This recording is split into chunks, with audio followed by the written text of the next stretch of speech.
hormônio feminino, né? Então, com isso, pode, inclusive, para mulheres que querem engravidar, dificultar a gravidez, porque ela está diminuindo os níveis do hormônio, que é muito importante para dar à luz, por exemplo. E essa pode ser uma causa de infertilidade que muita gente desconhece, né? Pode sim. Pode sim. Uma pessoa que usa melatonina, uma mulher em idade fértil que quer engravidar e está usando melatonina, pode ser uma das causas de dificuldade de engravidar.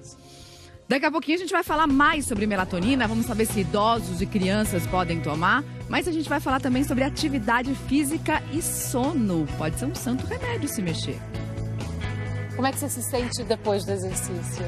Bem, animada, cheia de energia, pronta para enfrentar o dia e a semana.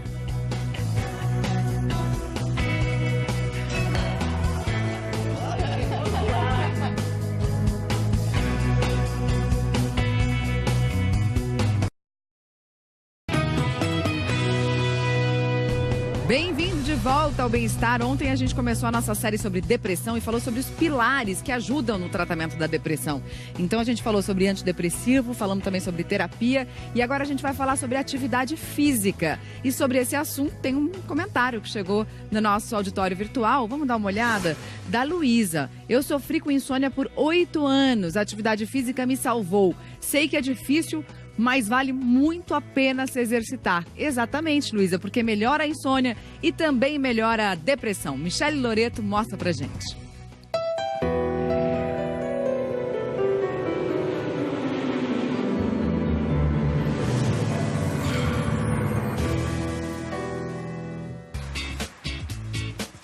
Era meio livre, meio libertador, assim. Correr para se redescobrir. É um momento que você fica sozinho. Eu chorava, eu ria, e voltava leve. Em cada passo, a busca diária para vencer a depressão. Você perde o chão, perde tudo e difícil de retomar e de fazer as coisas. A Patrícia conheceu a doença depois que sofreu um golpe duplo. Perdeu o emprego e logo em seguida o filho mais velho, o Tom, que morreu num acidente de moto aos 26 anos. Nada te anima, nada tem sentido. Quando a gente passa por situações difíceis na nossa vida, não necessariamente a gente fica deprimido. A gente pode ficar triste, pode ficar abalado, mas a gente se recupera. Até 6 meses você considera luto, mas você encontra essa pessoa 2 anos depois, continua sem ânimo, sem disposição, sem vontade. Isso já não é mais um luto. Isso já é uma depressão que se desenvolveu depois de algum tempo. Esses 2 anos e meio foram pautados por isso, assim. Muita ajuda, estar muito junto das pessoas, não fugir do problema. Orientada por um psiquiatra, Patrícia começou a tomar remédio para vencer a fase mais grave da doença e aceitou o desafio de não ficar parada. Corrida, ginástica funcional e bike. O indivíduo que faz atividade física, ele aumenta o aporte de sangue para o cérebro. Então, é um cérebro mais vascularizado. É claro que, se você aumenta mais combustível no cérebro, ele vai funcionar melhor. A atividade física ela é muito boa para o nosso corpo. Ela libera, por exemplo, endorfina, serotonina, que são substâncias relacionadas ao bem-estar. A serotonina, principalmente, é muito importante. Ela melhora a comunicação entre os neurônios no cérebro e aumenta a sensação de bem-estar. Como é que você se sente depois do exercício? Bem, animada, cheia de energia, pronta para enfrentar o dia e a semana.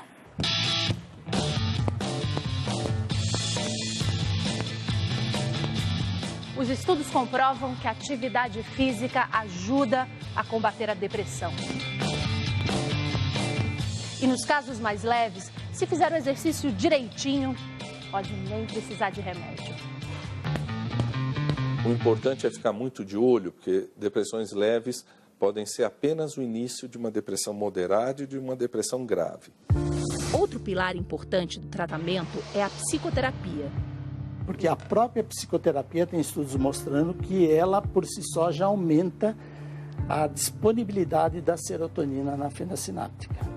A psicologia tem vários tipos de abordagens, mas uma foi desenvolvida especificamente para quem tem depressão. A terapia cognitivo-comportamental, TCC. O processo costuma ser mais curto, de 12 a 15 sessões. Quando a gente está deprimido, tudo a gente vê como errado. O mundo é ruim, as pessoas são ruins, eu não sou legal, eu não sou uma boa pessoa, eu não sou digna de ser amada. E o que faz a psicoterapia, então, nesse sentido, no caso da depressão? Nós começamos a identificar quais são esses vieses de interpretação. A hora que você mostra para ele como ele funciona, ele então está em condições de mudar este padrão e, frente a situações que envolvem, por exemplo, uma depressão, tentar agir de uma forma diferente. Eu acho que as pessoas têm muito medo de fazer terapia, né? Elas têm muito medo de se olhar e de se reconhecer. Nem sempre é prazeroso, às vezes é doído, né? Mas o resultado final compensa muito. A Patrícia encarou tudo de frente, fez terapia por um tempo, já está diminuindo a dosagem da medicação, mas a corrida, ela nem pensa em parar. Melhorou, sem dúvida, porque hoje ela sorri espontaneamente, o que não é fácil. Durante muito tempo não foi fácil. Hoje é. Eu faço hoje só o que me dá prazer. Muito legal. Beijo enorme pra Patrícia e pra toda a família. Que simpatia o pai dela, né? Tá cheio demais. Tem uma dúvida do nosso auditório virtual. Vamos ver aqui, da Guilhermina. Quanto tempo antes de dormir a pessoa deve deixar de fazer exercício físico? Exercício físico à noite pode atrapalhar o sono? Pode. Para algumas pessoas, a gente recomenda fazer de manhã, que é muito melhor, que é a maior parte das pessoas. No entanto, a gente também não pode dizer que não é possível fazer exercício à noite. Agora, a gente tem que dar umas 2, 3 horas antes do início do sono, Mari. Porque senão aumenta a temperatura do corpo e afasta o início do sono. O ideal é sempre associar todos os fatores que a gente tem para proporcionar um sono de qualidade e não um sono fragmentado. E o Dr. Bruno, que sempre tem novidades aqui para contar no Bem-Estar, chegou de um congresso agora que disse que o exercício de manhã pode emagrecer mais. Foi. Um estudo não foi nem publicado, mostraram só os dados e que realmente quem faz exercício de manhã perde mais peso do que quando faz exercício à noite. E isso parece ser independente do número de calorias que a pessoa consome. Os pesquisadores ainda estão trabalhando no dado, mas é uma coisa importante. Quer dizer, realmente parece ser um horário melhor para se fazer. Mas como ela disse, se o único horário que você pode fazer à noite, também não deixe de fazer. Exatamente, importantíssimo. Agora tem uma pergunta da minha xará. Mari, fala aí, deixa eu ver aqui. A falta de sono pode causar enxaqueca ou se pode, não? Pode sim. Aproximadamente 12% das pessoas que não têm um sono de qualidade podem desenvolver enxaquecas, o que pode comprometer o trabalho, a interação com a família. Por isso é importante procurar um médico especialista e que saiba também como medicar essa pessoa e tratar possível distúrbio de sono. Cecília também tá com dúvida. Vamos ver aqui, Cecília, fala aí. Bebês podem tomar a melatonina? Vamos falar sobre isso, melatonina e crianças e melatonina e idosos. A gente volta já já para responder essas questões importantes.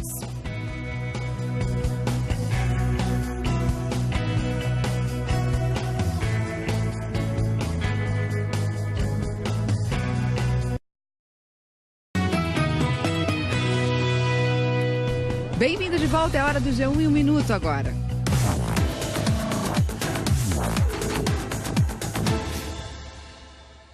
Olá pessoal, o presidente eleito Jair Bolsonaro confirmou hoje que vai manter Wagner Rosário como ministro da Controladoria Geral da União. Rosário é o primeiro nome do governo Temer que deve permanecer na gestão do novo presidente. A Controladoria, que tem status de ministério, é responsável por prevenir e combater a corrupção do governo e incentivar a transparência. Nos Estados Unidos, a noite foi de muita violência com 2 tiroteios. O primeiro em um hospital em Chicago. Inconformado com o fim do relacionamento, um homem matou a ex-namorada, outra funcionária do hospital e um policial. O atirador também morreu. E em Denver, 5 pessoas foram baleadas e uma morreu num tiroteio num cruzamento. O atirador não foi preso e é procurado pela polícia.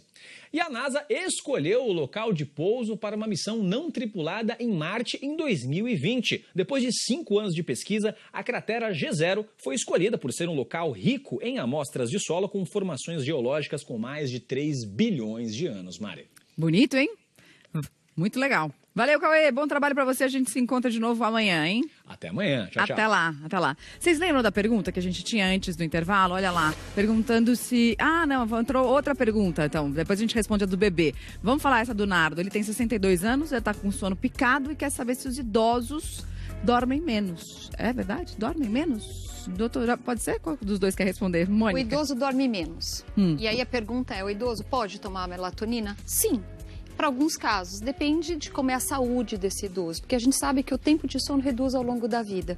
A gente começa com 16, 18 horas no sono de um bebê, na vida adulta a gente está por volta de 6, 7, 8 horas e na terceira idade a gente vai para umas 4, 5, 6 horas. Nesse caso, ele deve procurar um especialista e pode ser sim tomada melatonina. E um ponto importante é que uma das causas de baixa produção de melatonina é a idade, né? Idosos produzem 1/4 da melatonina que uma pessoa jovem produz. Então, de fato, muitas vezes a questão do sono pode ser uma baixa melatonina e aí sim a melatonina pode funcionar. E a melatonina baixa dá esse sono picado que ele está se referindo ou não? Nós temos que entender primeiro o motivo desse sono picado. Essa fragmentação do sono pode ser porque ele trabalha à noite, porque ele não tem um sono de qualidade, porque ele tem algum estresse durante a vida. Tá preocupado? Tá preocupado, situação econômica do país, alguma situação atípica na vida, morte de um ente querido. Então, nós temos que entender primeiro as causas. Depois, buscar apoio. Esse apoio pode ser farmacológico ou não farmacológico. Higiene do sono é muito importante, como nós comentamos no primeiro bloco, mas em alguns casos a melatonina pode ser um adjuvante. Lembrando que a melatonina, ela não induz sono, ela facilita o sono. E tem gente querendo dar melatonina para bebê. Lembra da pergunta da Cecília? Bebês podem tomar melatonina, gente? Não devemos dar melatonina para bebês, crianças. A gente sabe que bebês tem um sono pior, todo mundo que já teve filho sabe muito bem disso. Doutor Bruno tá passando por essa fase agora, então ele tá catedrático nisso. Pois é. Os bebês, inclusive, começam a produzir melatonina depois dos 2 meses. Então, até os 2 meses é aquele inferno. Depois pode melhorar, demora um pouco mais ou menos, mas não se deve dar melatonina porque não tem estudo de segurança, não se sabe a dose, não se sabe se isso pode atrapalhar o desenvolvimento do cérebro e desse relógio biológico interno. Então, a não ser em situações muito específicas, muito especialistas, mas que eu acho que a gente nem deve mencionar aqui, não se deve de jeito nenhum dar melatonina para bebê. Porque agora chegando as férias, né, doutora Mônica, tem um monte de pessoas que vão viajar para fora do país, fuso horário, as mães querem dar melatonina para os filhos dormirem no fuso melhor. Jamais. O que nós devemos fazer é preservar o sono das crianças. Antes de entrar no avião para uma viagem a noite inteira, manter o ritmo normal de sono. Não se dá nenhuma droga não controlada, que ainda não tem estudos que realmente elucidem quais são os efeitos a longo prazo nesse cérebro, ainda em formação. Devemos aproveitar a viagem, mas não dar melatonina para as crianças. E a partir de que idade a gente pode usar melatonina? Isso depende de uma série de fatores, mas assim, num grosso modo, em maiores de idade, acima dos 18 anos, mas como eu falei também, como é muito pouco provável que alguém com 18 anos, um jovem, vá ter problema de melatonina. Então, embora ele possa usar, ele não precisa usar. Que esse é um ponto importante. E nem para ir bem na escola, porque tem gente achando que tomar melatonina ainda pode aumentar as notas. Não é verdade. O que faz a gente ter notas boas é estudar e um sono de qualidade. Dormir bem, né? Para poder memorizar o estudo. A gente já falou sobre isso aqui no Bem-Estar. Daqui a pouco tá chegando o vestibular. É isso aí. Tem uma dúvida de gente que trabalha à noite, ó, o Gabriel. Como a melatonina funciona quando trabalhamos à noite? Muita gente tem esse turno noturno que é difícil demais, né? De equalizar o sono. O que acontece? Como que ele pode trabalhar com a melatonina para ajudar ele nessa questão? Uma notícia muito ruim que eu vou dar é o seguinte: o nosso corpo não é feito para trabalhar à noite. Então, a gente nunca vai se acostumar 100% com isso, não tem jeito. A melatonina vai estar mais baixa se você estiver num lugar iluminado à noite, né? E não adianta eu dar melatonina no dia de trabalho, porque ele vai ter mais sono e não vai conseguir trabalhar. E como eu já falei antes, nunca se deve dar melatonina durante o dia. O que se pode fazer, talvez, é dar melatonina no dia de descanso desse trabalhador noturno à noite, para ele dormir melhor naquele dia de descanso. Mas isso varia muito do horário que a pessoa trabalha, de se é dia sim, dia não, enfim, não dá para dar uma recomendação geral. Mas eu acho que o ponto principal é esse. Nós não fomos feitos para trabalhar à noite e isso tem impacto no nosso organismo. Infelizmente, pode passar 20 anos trabalhando à noite que o corpo não se acostuma. Posso completar? Nós não fomos preparados para trabalhar à noite, mas fomos preparados para dormir à noite. Isso. O trabalhador por turno sofre demais, porque o sono de qualidade acontece só à noite, com a escuridão, com a liberação de melatonina, redução de alguns hormônios. Isso é importante, isso acontece à noite. Nós deveríamos usar a noite para dormir, só que nós precisamos dessa parcela de profissionais nos aeroportos, nos hospitais, que trabalham para o benefício da sociedade. Sem dúvida. Obrigada pela participação de